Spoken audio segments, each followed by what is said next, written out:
amfanin namijin goro a jikin mutum?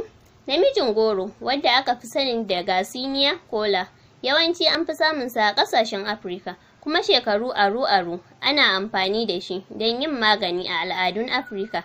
Don sai ku gyara zama ku karanta fa'idar amfani da shi ga lafiyarka.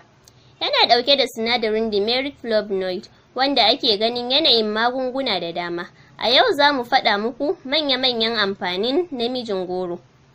Ana noman wannan ɗan itace ne a ƙasashen Najeriya da Kamaru da Ghana da Jamhuriyar Demokaradiyyar Congo da Benin da Cote d'Ivoire da Gabon da Saliyo da Liberia da kuma Senegal.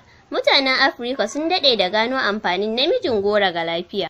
A tarihance, likitoci a Afirka sun yi imanin cewa namijin goro na da sinadarin yaƙar kaska da yashe ciki da kuma yaƙar ƙananan ƙwayoyin cuta. Da farko dai likitoci na amfani da shi don maganin tari da cututtukan maƙogwaro, da bututun iska, da ciwon kai ko sanyin ƙirji da kuma ciwon ciki.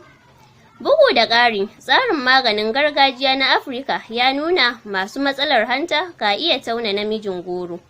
Wannan ɗan itace na taimakawa wajen maganin dukkan nau'i na tari.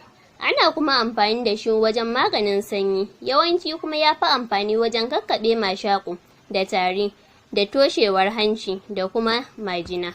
Namijin goro yana taimakawa wajen yaƙar miyagun cututtuka, yana kuma ɗauke da sinadarin yaƙar ɗaɗewar fata da sauransu.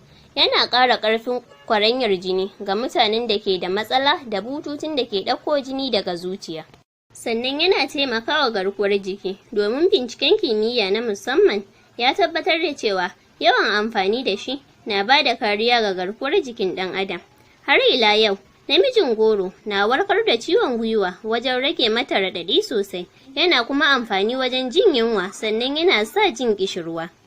Kammalawa, mutanen Afirka sun daɗe da gano amfanin namijin goro. Suna amfani da shi don dalilai da yawa. Tsarin magungunan gargajiya na Afirka na amfani da namijin goro don maganin cututtuka masu yawa. Duk da haka, ya kamata mutane su tuntuɓi likita kafin amfani da namijin goro don kare lafiya.